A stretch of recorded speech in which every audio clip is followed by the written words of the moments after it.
Billionaire ignores his pregnant wife's calls. She's in surgery fighting for her life, and he collapses in regret. Christopher Hale had everything: unthinkable wealth, a hillside estate gazing over the Atlantic, and a name that commanded silent awe in the uppermost circles of global influence. But behind the facade of glamorous galas and limited-edition supercars, fractures began to form.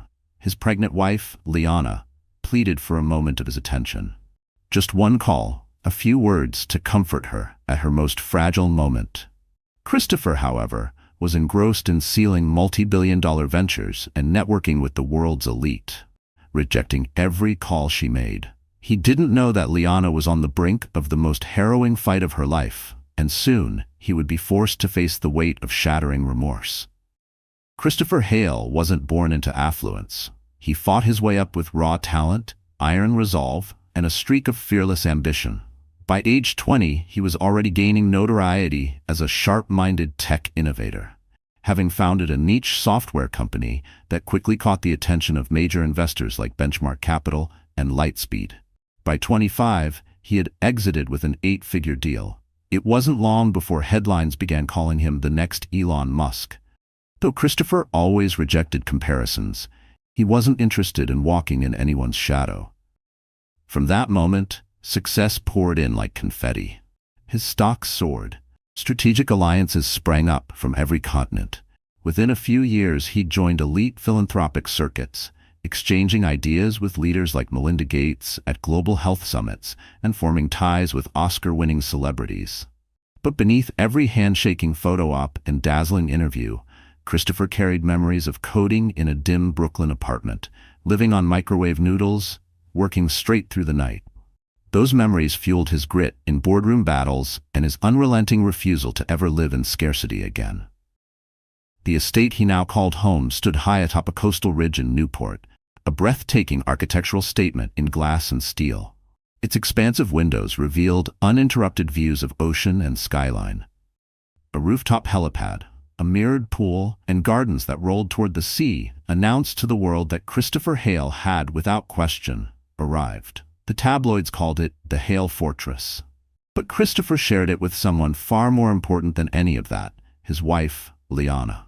Liana Rowan Hale came from a working-class family. She was warm-hearted, generous, and fiercely dedicated to helping those in need. Their love story read like a modern-day fairy tale. Christopher had noticed her at a grassroots fundraiser in Charleston, a modest event supporting a children's outreach clinic. While most eyes stayed fixed on the VIPs and clinking champagne flutes, Christopher's gaze landed on a quiet corner where Liana knelt beside a small boy in a wheelchair. She was gently encouraging him about his upcoming operation, her soft voice soothing his anxiety. Her kindness, Christopher realized, was both humbling and magnetic. He approached her, unusually nervous, a stark contrast to his boardroom confidence, and they discovered a mutual passion for impact-driven philanthropy.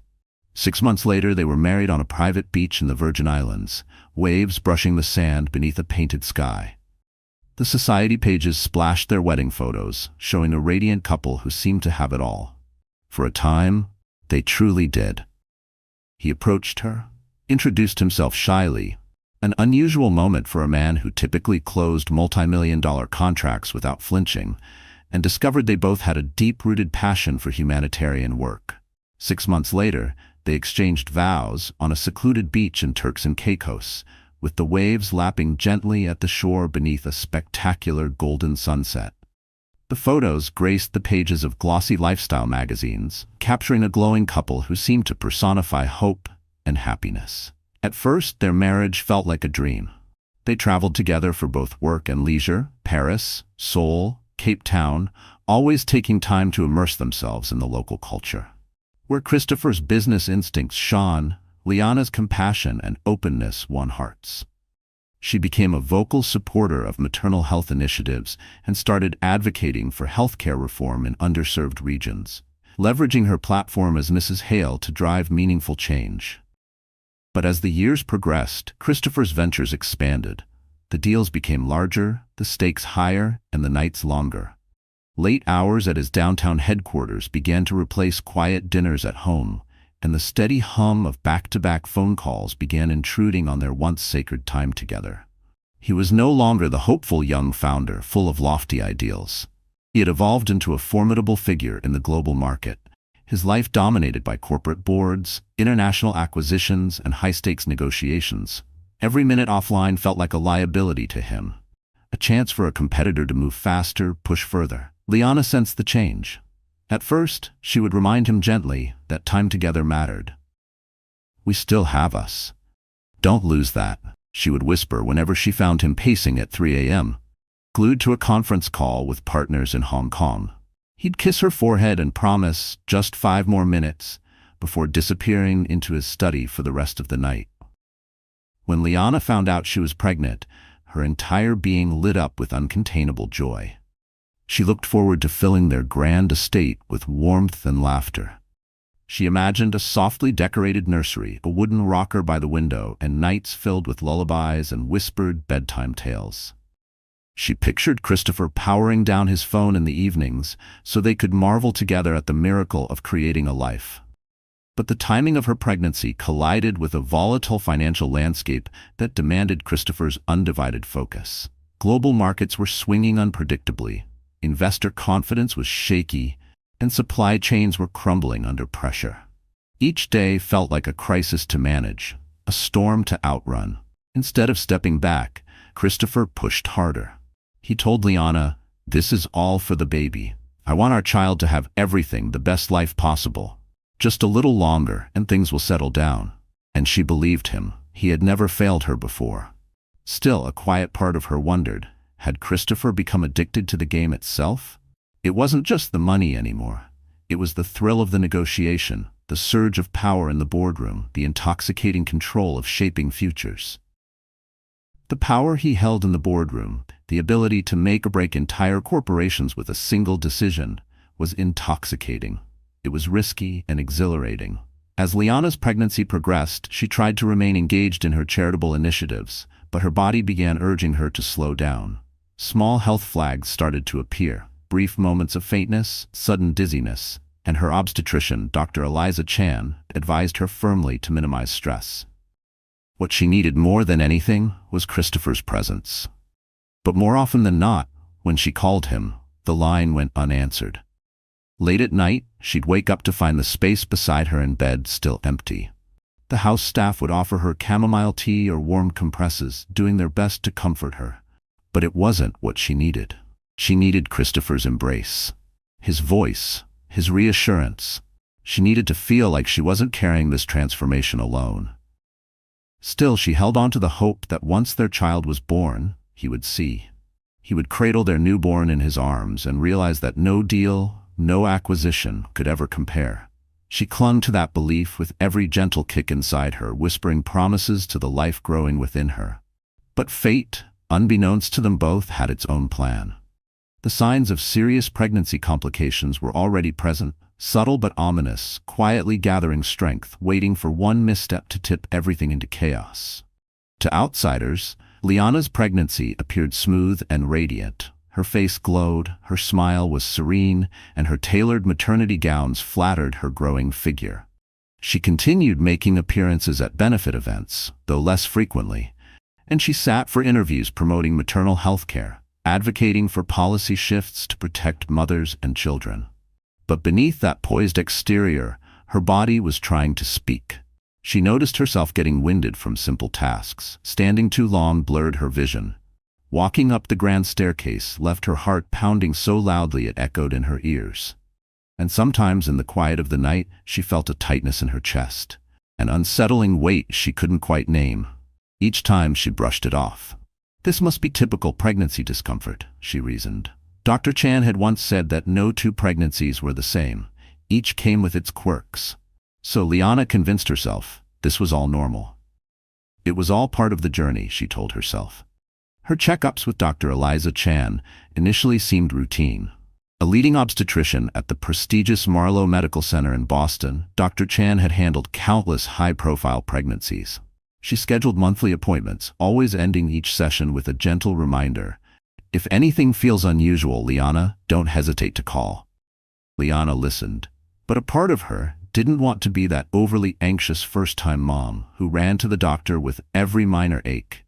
"Dr. Chan, I've just been feeling more tired than I expected," she admitted quietly one afternoon as she sat in the softly lit consultation room. The walls were lined with framed photos of smiling couples holding newborns, testaments to Dr. Chan's reputation. "That's not unusual," Dr. Chan replied kindly. "But your blood pressure has been trending a bit higher than I'd like. I want to keep an eye on that." "High blood pressure?" Liana echoed, startled. She'd always been healthy. "It may not be serious, but we do watch for signs of preeclampsia in pregnancies like yours. We'll run some labs, check your protein levels. No need to panic, but definitely take it easy. Try to rest. And if anything changes, headaches, dizziness, vision disturbances, you come straight in, all right?" Liana nodded, promising she would. As she walked out of the clinic, a subtle chill crept into her chest, a sense of vulnerability she wasn't used to. She wrapped her arms around herself, as if to shield the tiny life growing inside her from the invisible unknown. For the first time, pregnancy no longer felt purely magical. It carried the weight of responsibility, uncertainty, and the terrifying truth that something might go wrong. That evening, she tried calling Christopher to share the update from Dr. Chan. He was in Manhattan at the time, closing a massive deal with a luxury international resort chain. Her call went to voicemail. She left a calm, composed message. "Hi, love. Dr. Chan says we need to monitor my blood pressure. Nothing alarming, just being cautious about possible preeclampsia. Call me when you get a chance. I'd really like to talk. I miss you." Later that night, under the soft amber light of the bedside lamp, she kept checking her phone. Each time, the blank screen greeted her, and her heart quietly deflated. A mix of emotions churned inside her: worry over her health, a yearning for connection, and a nagging frustration she tried to suppress. The silence felt louder with each minute. She placed a hand on her belly, whispering softly as if to the baby, "We're okay, right? He's just busy. He always calls eventually." But the longer the quiet stretched, the more alone she felt, caught between rational reassurance and a creeping ache of abandonment. Was it really too much to expect a call back from her husband when there might be a complication with their child? A week later, Christopher returned to Boston, immediately immersed in high-level meetings at Hale International's headquarters, a gleaming skyscraper in the financial district, complete with biometric security and a full executive suite occupying the top floor. That afternoon, on a spontaneous whim, Liana decided to surprise him. She brought a homemade lunch, carefully packed with help from their housekeeper, her mother's old recipe for grilled vegetable sandwiches. Her driver assisted her inside, carrying the woven basket as she stepped through the polished glass doors of Hale Tower. The lobby of Hale International felt like a portal to another reality. Polished stone floors, towering glass walls, modern art sculptures, and a team of sharply dressed staff in dark suits. Every time Liana visited, she couldn't help but feel slightly out of place. Technically, she was the wife of the man who owned it all, yet the atmosphere always carried a hint of tension. People watched her with a blend of respect and curiosity. She'd grown accustomed to the glances, the whispered exchanges, and the occasional paparazzi snapping pictures outside the building. Inside the executive elevator, she tapped her foot nervously. She hoped Christopher would appreciate the gesture. Maybe they could finally sit down together, enjoy a simple lunch, talk about baby names, maybe even plan a brief getaway before her due date. It wasn't just about the meal. It was about reclaiming a moment of connection, however fleeting, amidst the widening gap between them. When the elevator doors slid open, she stepped onto the penthouse floor, where a sleek reception desk stood guard outside Christopher's private suite.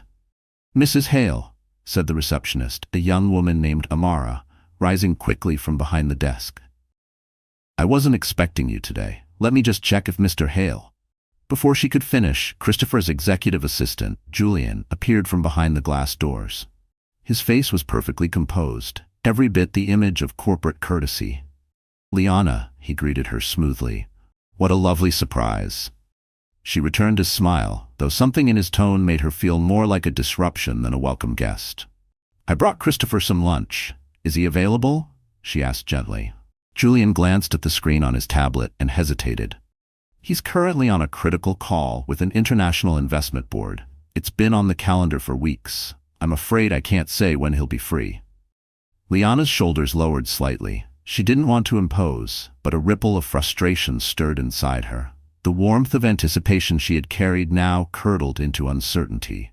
The basket in her hands, once a token of care, suddenly felt fragile, an offering from someone outside his orbit. "Would you mind letting him know I'm here? I don't mind waiting," she offered softly. "Of course," Julian replied with a nod. "Please, make yourself comfortable in the lounge. I'll inform him right away."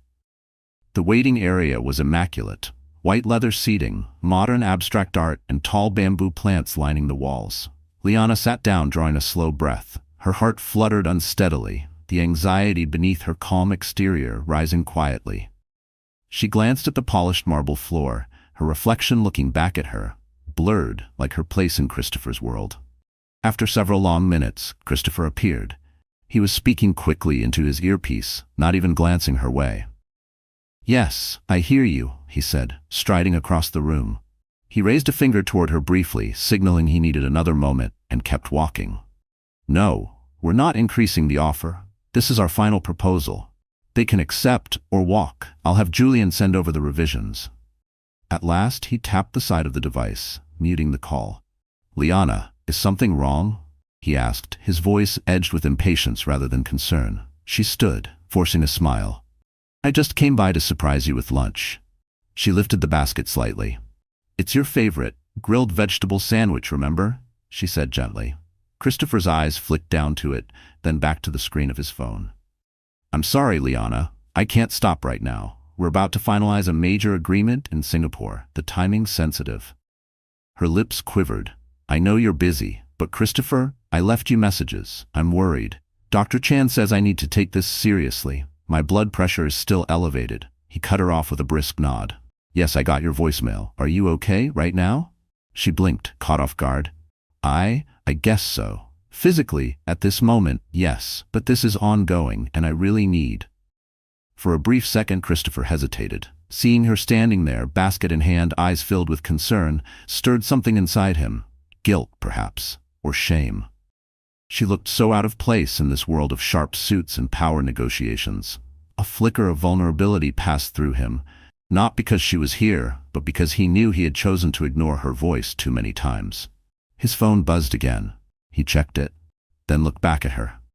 "We'll talk tonight, I promise. I just can't break away now. Thanks for the lunch. Sorry I can't eat it with you." He gave her a quick, distracted smile. "Let's do dinner, all right?" As he turned away, a deeper emotion tugged at him, one he couldn't name. It wasn't indifference. If anything, it was fear. Fear that letting go of this moment might cost him something too big to fix later. But his instincts, the ones honed in boardrooms, not nurseries, shouted louder. Without waiting for a response, he tapped his earpiece, rejoined the call, and walked away, leaving her there, clutching the basket, eyes stinging with unshed tears. She stood motionless in the pristine lounge, overwhelmed by the quiet pain of feeling unnecessary in her husband's world.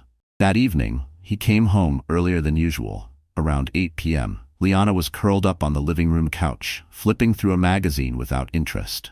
He sat beside her, kissed her cheek, and offered an apology. But his phone kept vibrating, screen lighting up with alerts and messages, each one pulling his attention away. Liana didn't argue. She was too emotionally and physically tired to fight, so she stayed silent, letting him believe his presence alone made a difference, even if his thoughts were elsewhere. Still, a quiet dread was growing inside her. Her body was sending signals, subtle but persistent, urging her to listen. She could feel something was wrong. And she clung to the hope that Christopher's promise to talk later would eventually shift into something real, something supportive. Time was slipping away. She was 6 months along. 1,000 fears haunted her thoughts. But none of them could compete with the reality that Christopher's world spun faster every day, while their child's heartbeat beat softly in the background, unnoticed. What they didn't know was that every missed call, every dismissed worry, was building toward something much darker. Each silence was a brick in the path to disaster. In the following weeks, Christopher's life only accelerated. Hale International was entering a period of rapid expansion, launching luxury hotels, upscale commercial properties, and a groundbreaking series of wellness retreats that promised to redefine holistic travel. Across continents, executives whispered his name with admiration. He was hailed as a visionary who could spot a trend before it even existed and turn it into gold. He flew from Boston to Dubai for a prestigious real estate summit, then to London for high-stakes negotiations, and made a quick stop in Hong Kong to sign a multi-million-dollar deal for health-focused resorts. With each headline, he became more myth than man, an untouchable billionaire with a golden instinct. Lifestyle magazines lined up for exclusive interviews, hailing him as the Renaissance entrepreneur of his generation. Amidst the chaos of global meetings and red-eye flights, Liana's calls and texts began to feel like inconvenient disruptions in Christopher's tightly scheduled days.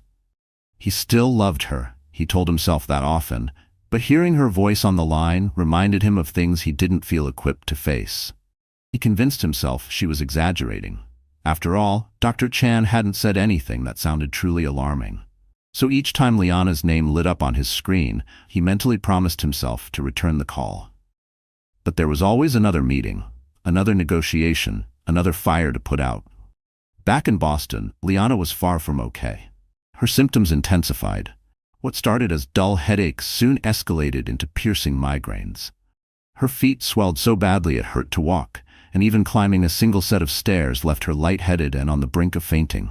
Her visits to Dr. Chan became more frequent. At one appointment, the doctor looked visibly concerned. "I strongly recommend hospital observation. Just to be cautious," Dr. Chan urged. Her tone was firm, her expression lined with worry. "Preeclampsia isn't something we take lightly, Liana. We need to keep you and the baby stable." Liana couldn't bear the thought of being confined to a hospital room, especially not without Christopher nearby. So she bargained for a middle ground, strict bed rest at home, with a private nurse checking in daily to monitor her vitals. Dr. Chan agreed, but only on one non-negotiable term. "If anything worsens, you come in immediately. No hesitation." The days that followed were long and lonely. Bed rest turned Liana's world into a quiet cocoon. She passed the time flipping through baby name books, visualizing the life she so desperately wanted to share with Christopher. But each silence from him widened the chasm. It wasn't just his absence, it was the absence of reassurance, of partnership, of feeling seen. Every echo of her own voice in the house reminded her that she was bearing this weight alone. To distract herself, she read parenting blogs, crocheted tiny baby blankets, and reorganized the nursery over and over. But the stillness only magnified her sense of absence. Social media didn't help. Pictures of glowing mothers, happy families, and newborns filled her screen, tightening the knot of anxiety in her chest until it felt hard to breathe. One night, feeling particularly anxious, she tried calling Christopher again. He was in Singapore at the time, caught in tense renegotiations with a global hospitality partner. Her call rang until voicemail picked up. She told herself not to cry, but the tears came anyway, silent and slow. Was she asking too much? Was she being unreasonable, selfish? A quiet guilt gnawed at her. She wanted him beside her, not for luxuries or comfort, but for presence, for shared fear, shared hope. But every unanswered call whispered the same cruel refrain, "Not now, not yet." Each voicemail she left carried the same painful contradiction, guilt for interrupting him and desperation for connection. Her mother, Eleanor Rowan, visited every day. Once calm and measured, Eleanor now wore a constant look of concern. She brought homemade soups and warm blankets, sitting by Liana's side as they chatted about baby names and painted mental pictures of a joyful future. "Your father and I are here, always," Eleanor whispered one afternoon, brushing a strand of hair from Liana's face. "No matter what happens." But Liana still felt the void left by her husband's absence. She longed for him to walk through the door, hold her, and simply say, "We're going to be okay." One night, Liana was startled awake by a sudden cramp slicing through her abdomen. A jolt of pain made her gasp aloud. As it eased, her heartbeat thundered in her chest. She grabbed her phone, 2:45 a.m. Her breathing was shallow, her hand instinctively moving to cradle her belly. "It's okay, little one," she whispered softly. "We're okay. We have to be." But her voice trembled, even as she spoke the words. It felt like she was trying to convince herself more than the child inside her. A low hum of dread pulsed beneath her ribs. Something wasn't right. She thought about calling Christopher, but paused. He was probably in a boardroom somewhere across the world, or fast asleep with his phone on silent. Even imagining his phone ringing unanswered left her feeling smaller, invisible in a world where deals came first. Instead, she rang the on-call private nurse.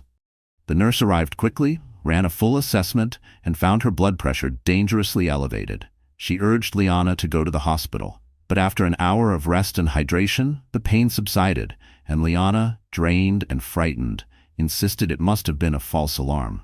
Eventually, she drifted back into uneasy sleep, silent tears dampening her pillow. She clutched a throw pillow to her chest, not for warmth, but for comfort. Something, anything, to fill the absence beside her. A few days later, Christopher finally returned to Boston. It was well past midnight when he stepped into the house, hoping to slip into bed unnoticed. But to his surprise, he found Liana awake in the living room, wearing a robe. Her hair was tousled, her eyes puffy. Relief and anger warred on her face. She rose slowly, one hand cradling her belly.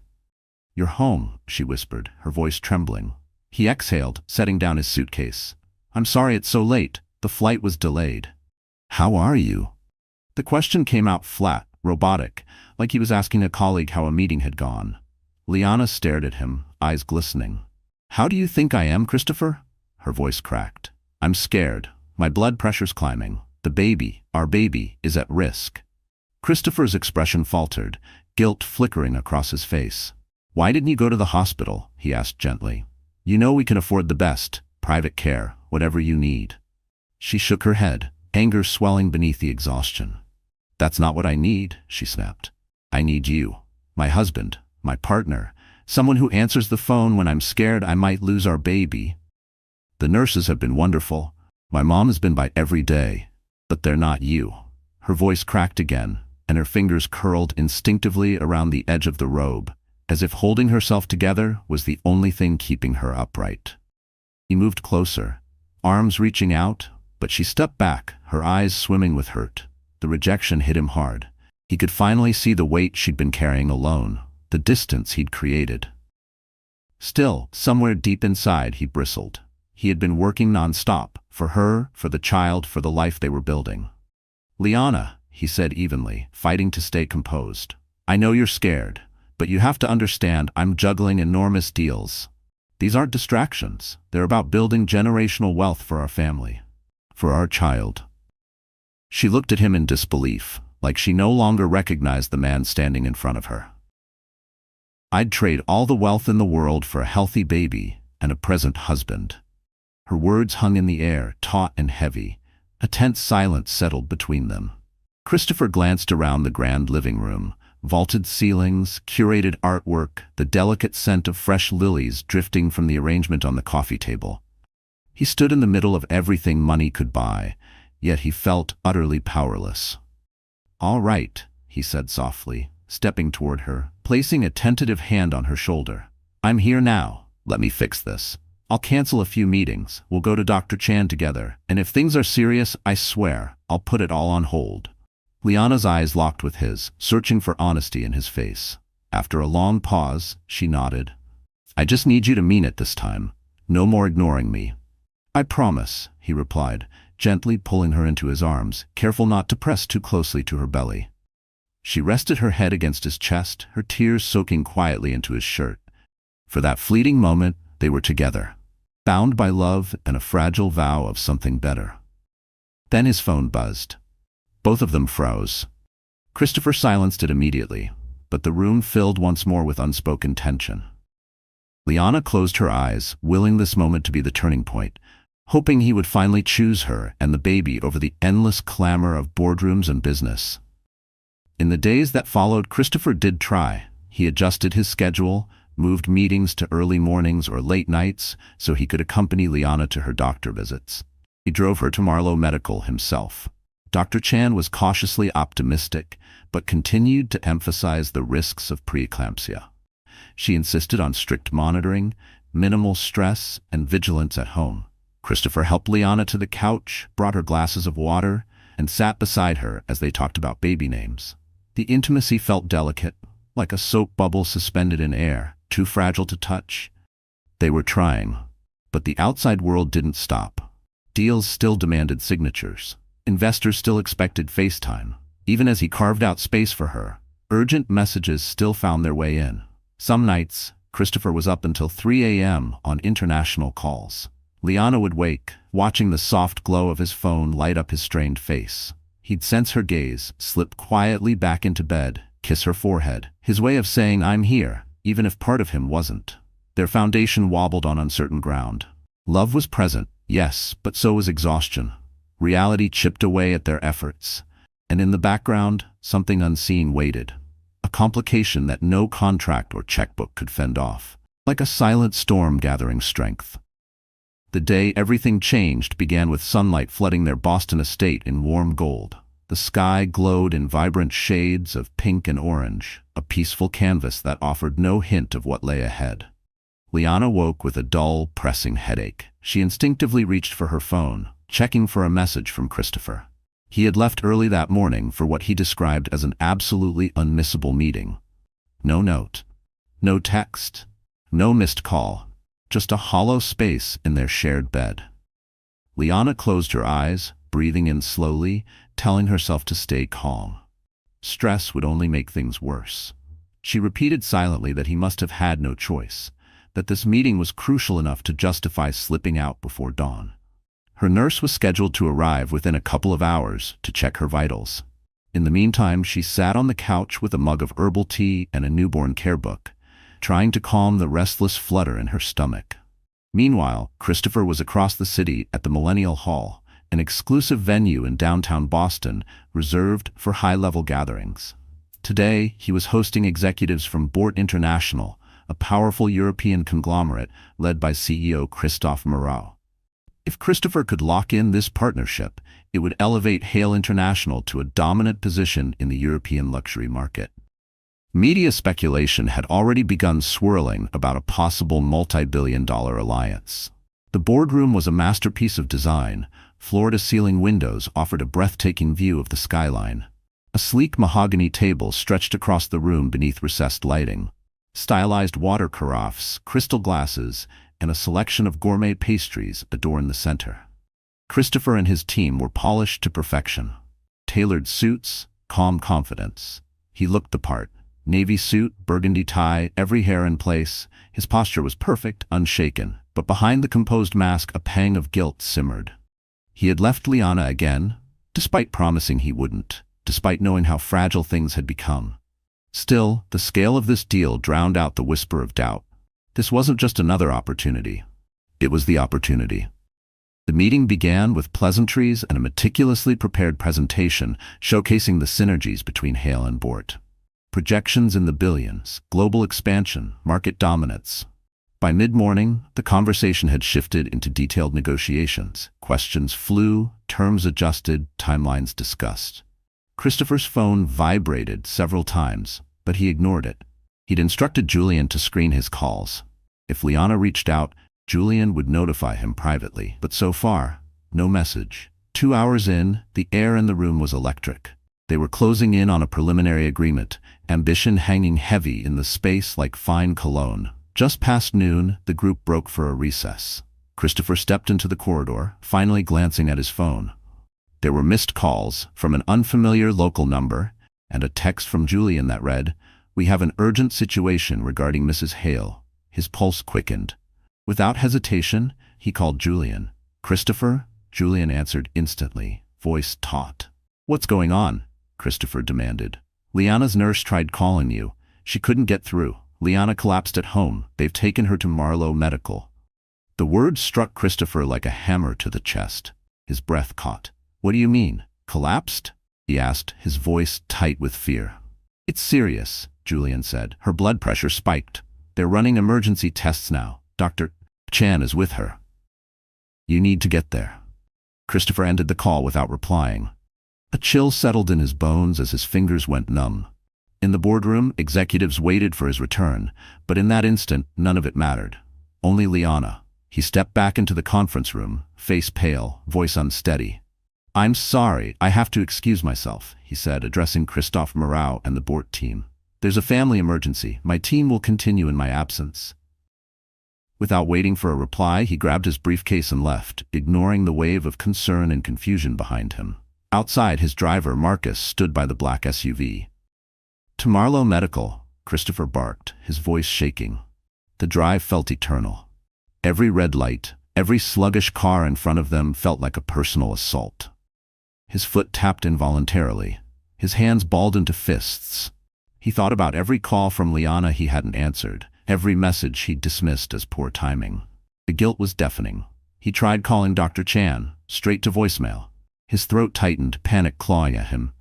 When they finally arrived at the hospital, Christopher pushed through the glass doors and made a beeline for the maternity unit. A nurse, tense and wide-eyed, pointed him toward a waiting area. Eleanor sat there, hunched forward, her eyes puffy and red.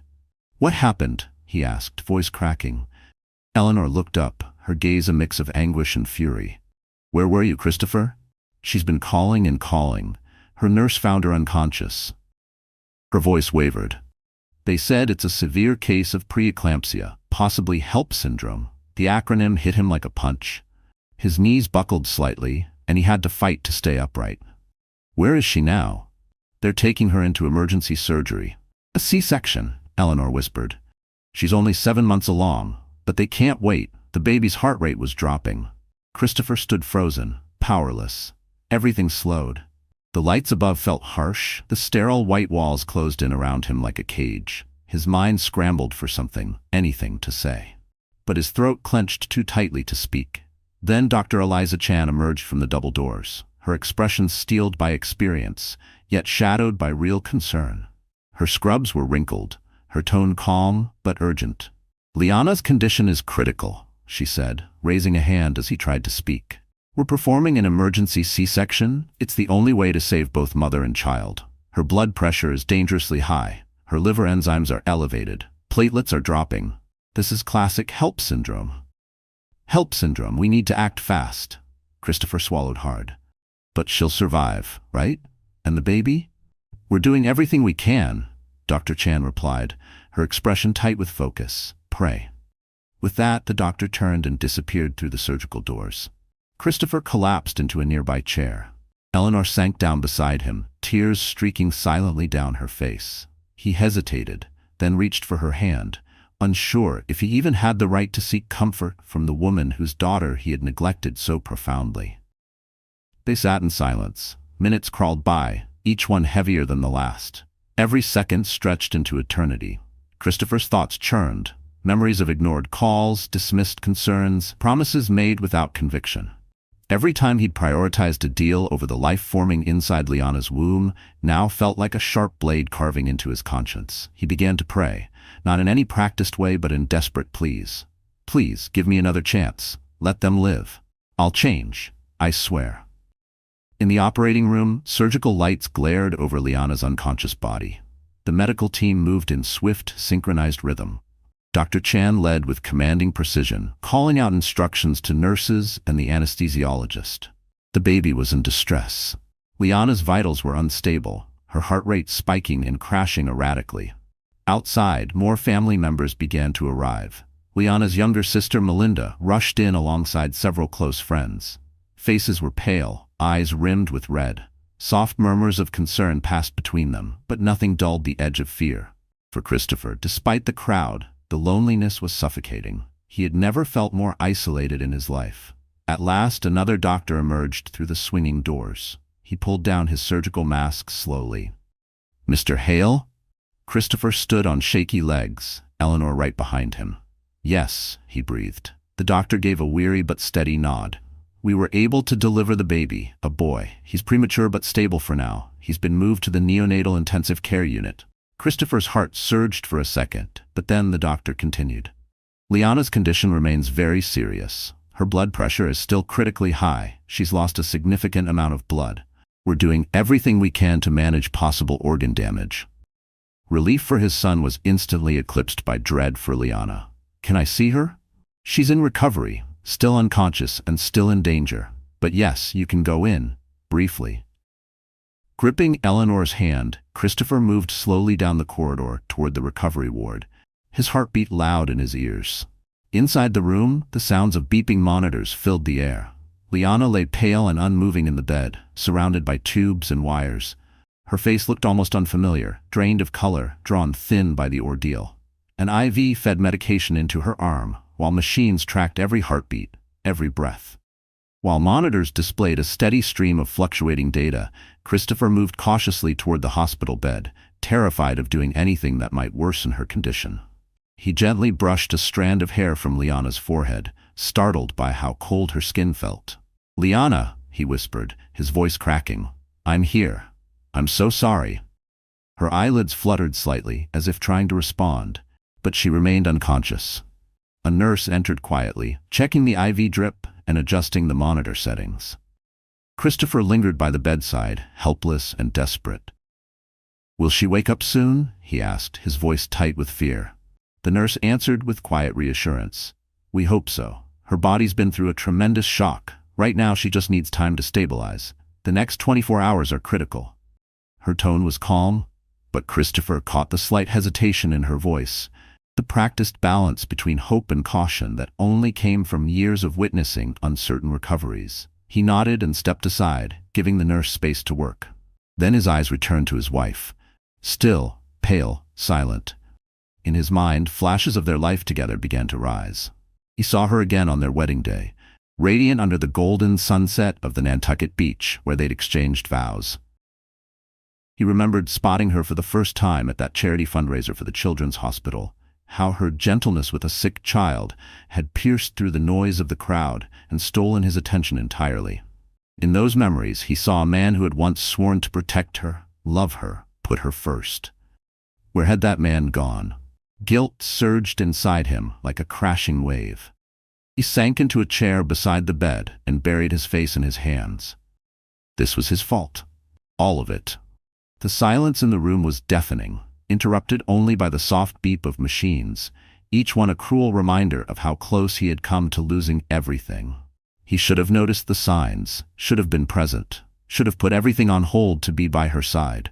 But instead he had been consumed by meetings, mergers, accolades, and ambitions, while the real crisis unfolded quietly at home. Eleanor placed a hand gently on his shoulder. "I believe she'll make it," she said, her voice trembling with restrained emotion. "She's strong, and she loves you." Her words were meant to comfort, but they only deepened the ache in his chest. He didn't feel worthy of that love, not anymore. Christopher nodded, tears slipping freely down his face. No words could convey the depth of remorse weighing down his heart.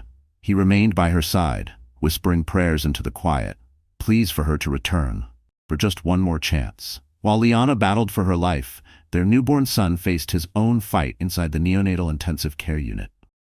Eventually, Christopher mustered the strength to leave Liana's side and visit the NICU, accompanied by Eleanor and a kind nurse named Rachel Evans. Rachel had worked in neonatal care for years, known across the hospital for her gentle touch and unwavering compassion. She had seen tiny, vulnerable babies fight the odds and win. She hoped, sincerely, that the Hale baby would be one of them. Inside the softly lit NICU, rows of incubators lined the walls, each one sheltering a fragile life. The hush of the NICU was broken only by the quiet hum of machines and the soft, rhythmic beeping of monitors. Christopher stood silently beside the incubator labeled Baby Boy Hale, staring down with tear-filled eyes at the fragile figure inside. His newborn son, fighting to breathe through tiny tubes and a web of wires. "He's just about 3 pounds, Rachel Evans explained gently.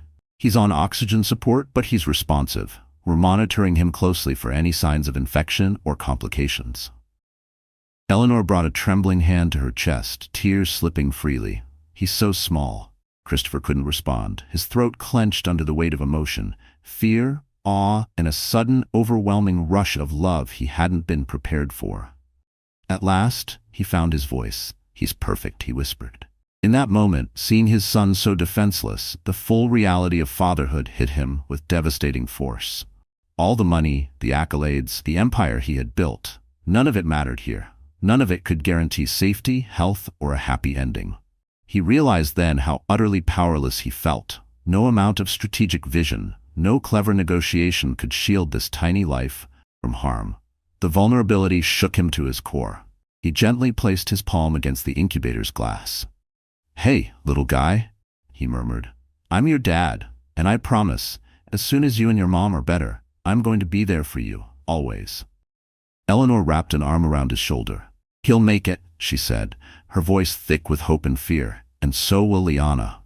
But as the hours passed, relief remained out of reach. Despite rounds of medication, blood transfusions, and constant monitoring, Liana's condition remained critical. She was moved to the ICU, where Dr. Chan and a rotating team of specialists worked tirelessly. Treatments were adjusted, test results were examined, but nothing normalized. Later, Chan approached Christopher, her face grave. "Her kidneys are under considerable strain," she said quietly, "and we're seeing early signs of liver involvement. We've done everything we can medically. Now we wait. Her body has to fight." Wait. The word echoed in Christopher's mind like a curse. Time felt distorted, each minute stretching painfully. He couldn't sleep, barely ate. He walked the sterile hospital halls, his thoughts a blur of dread. Eleanor begged him to go home, even briefly, but he refused. Sleep felt like betrayal. Rest, like abandonment. As long as Liana was fighting, he couldn't allow himself even a moment of comfort. He wouldn't leave Liana now. Not when she needed him. Not after everything. One afternoon, he stepped outside for air. The hospital courtyard was quiet. A soft drizzle fell from the colorless sky, matching his mood exactly. He tilted his head back, letting the rain trace paths across his skin and cling to his lashes. A memory rose. Santa Monica, the charity fundraiser. The first time he saw Liana kneeling beside that little boy in a wheelchair, her eyes full of kindness and warmth.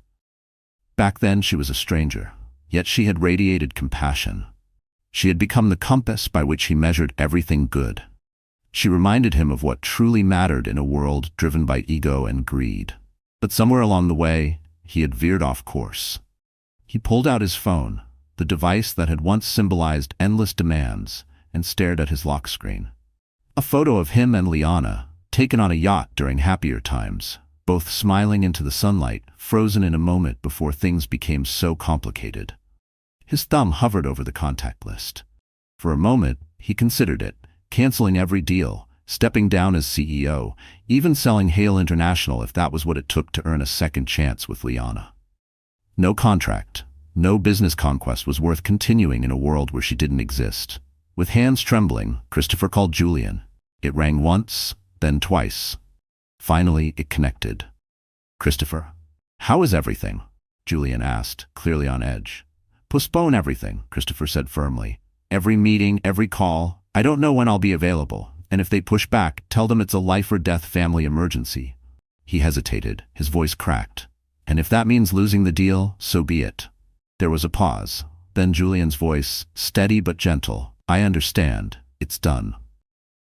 Christopher ended the call, slipping the phone back into his pocket.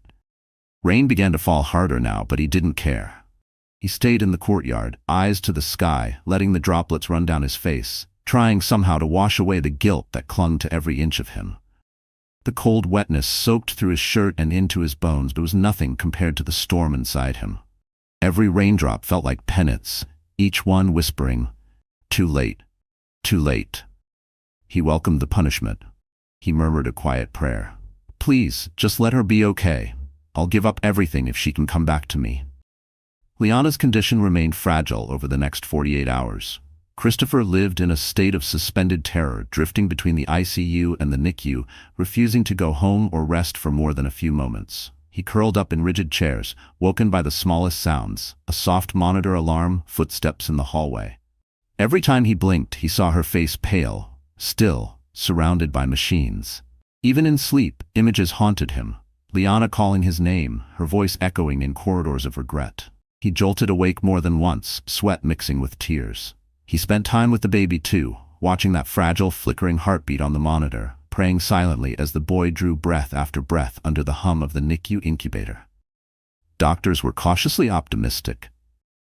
The baby was responding well, gaining a sliver of strength each day, but they warned Christopher to brace for any outcome. Premature infants were unpredictable. When he was alone, the weight of remorse became unbearable. Christopher relived every moment he failed Liana, Every call ignored, every plea brushed aside. He remembered the lunch she brought to his office, how he barely looked at her before brushing her off. The guilt carved into his conscience like a dull, constant blade. There were moments he pressed his palms to his eyes, wishing he could rewind time, just once, go back, choose differently, be the man he promised he would be. Late on the second night, the corridor outside the ICU was silent, the air heavy with stillness. Then, footsteps, slow, approaching. Dr. Eliza Chan. She looked drained, her shoulders slumped from exhaustion, but in her eyes a flicker, a glimmer of something Christopher hadn't seen in days. "Hope, Christopher," Dr. Chan said softly. "Liana's blood pressure is finally coming down. Her kidney function is still fragile, but we're seeing steady improvement." She glanced at the chart in her hand. "Her labs are looking better now." Christopher let out a breath he hadn't realized he was holding, a shaky, disbelieving exhale. His knees nearly buckled under the weight of relief, and for a brief second, the sterile hospital corridor seemed to blur before his eyes. "So, is she out of danger?" "She's still in a critical state," Dr. Chan replied gently. "But we're moving in the right direction. You can see her, but keep the visit short. She's in and out of consciousness." His heart pounding, Christopher followed Dr. Chan back into the ICU. Under the soft blue glow of the monitors, he saw her, Liana, eyes fluttering open. He rushed to her bedside, carefully. Her gaze was blurry at first, but recognition flickered across her face. "Liana," he whispered, tears already threatening. "I'm here." She tried to speak, but all that came was a rough whisper. He pressed the call button, and a nurse arrived quickly with a small cup of water. Christopher gently lifted a straw to her lips, wetting them. "The baby?" she rasped, her voice faint but frantic. "He's in the NICU," Christopher said softly, brushing hair from her forehead. "He's doing well. They say he's strong. Just small." Relief ghosted across her face, but tears filled her eyes. Her fingers gripped the blanket weakly, as if anchoring herself to the moment, grounding the fragile hope inside her. "I was so scared," she whispered, her voice cracking. I thought I'd never meet him." "You will," he said, his voice breaking. "You will. I promise." She looked at him, weak but direct. Her words were barely audible. "You left me," she murmured, her lips trembling. "I needed you." He bowed his head, shame washing over him. Her voice, though soft, cut deeper than any accusation. "I know," he choked out, "and I hate myself for it. I'm so sorry." Their eyes met, an exchange of sorrow and love and years' worth of emotion unspoken. Liana's hand reached for his, weak but sure. He clutched it, bringing it to his lips, letting silent tears fall. The soft beeping of machines filled the room. The nurse stepped forward gently. "She needs rest now." With great reluctance, Christopher released her hand and stepped away. But for the first time in what felt like a lifetime, hope glimmered where despair had ruled. Liana was healing. Over the next days, her strength returned in small, steady increments. Her blood pressure stabilized. Her organs began recovering. She was moved out of the ICU and into a quiet recovery room where sleep came easier, uninterrupted by alarms. Each hour that passed without a setback felt like a gift, a chance at rewriting the story they almost didn't get to finish. She asked constantly about the baby. Finally, the doctors approved a short, supervised visit to the NICU. Christopher stood behind her wheelchair, hands lightly on her shoulders, eyes misting as he watched Liana reach into the incubator with trembling fingers, her hand resting gently on their newborn son's tiny fist. Their family, broken and bent, was beginning to mend. For a fleeting moment, the outside world disappeared. There were no boardrooms, no headlines, no curated online personas. There was only a mother's love, a father's gratitude, and a newborn whose fragile existence had triumphed against the odds. Liana's recovery was slow. Her body remained weak, her movements cautious, but her spirit grew stronger with each passing day. Due to the severity of her complications, she remained hospitalized longer than most postpartum patients, while their son continued to receive round-the-clock care in the NICU.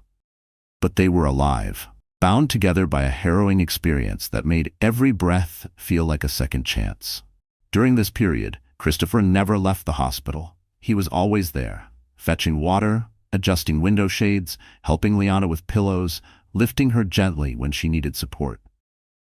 The corporate titan, once glued to his phone, now kept the device silenced, except for the rare message from Julian about matters deemed absolutely urgent. Even then, he had handed much of Hale International's leadership to his executive team, instructing them to keep the ship afloat in his absence. In some circles, his absence might have seemed like weakness. But to Christopher, it was the greatest strength he had ever shown, being present for his wife and son, being the man they needed. Though nurses and doctors often recognized him, and yes, a few even dared to ask for photos, Christopher declined all publicity. He sidestepped the reporters waiting outside. He didn't care about appearances anymore. All that mattered was Liana and their baby. As the days passed, the conversations that once seemed impossible began to take place, in hushed tones beneath the soft hiss of oxygen machines and rhythmic beeps of monitors. Liana, voice growing steadier, spoke of her fear and isolation. She told Christopher how deeply abandoned she had felt, how helpless and invisible. He listened, really listened, and he cried.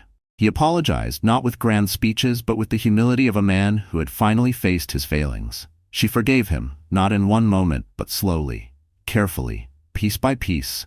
The love was still there, but trust would take time. One morning her hand found his. The grip was faint, but unmistakably firm. "Promise me," she said, eyes fixed on his. "No deal, no business, no matter how massive, will ever come before us again." He brought his forehead to hers, his voice a vow. "I promise. You and our son are everything." In the hallway, staff began to refer to him affectionately as the Shadow, because he never left her side.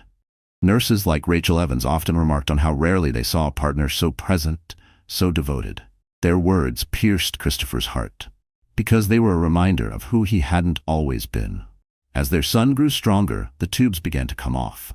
One unforgettable afternoon, the medical team showed Liana how to do kangaroo care. Skin-to-skin bonding with her baby.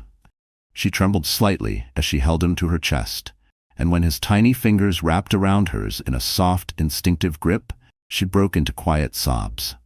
Christopher stood nearby, watching in awe, tears glistening as their son reached out and opened his hand, seeking warmth, seeking safety, seeking the love that had been waiting all along. They named him Caleb, meaning faithful or devotion, a name that felt perfect after everything they'd endured. Weeks passed. Liana's recovery continued steadily. Caleb remained in the NICU, gaining strength under the watchful eyes of the neonatal team. Christopher refused to leave. He only returned briefly to their Boston home for fresh clothes, returning within hours.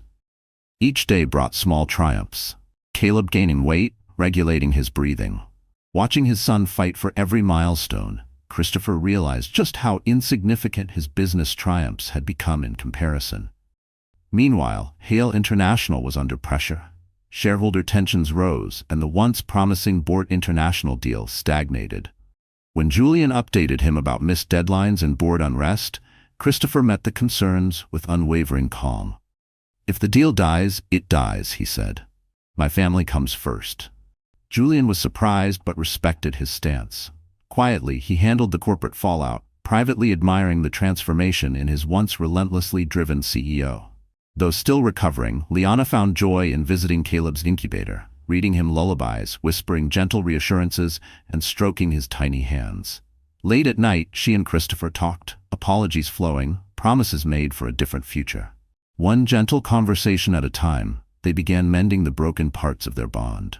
Outside the hospital walls, the business world waited. But Christopher no longer felt pulled by it.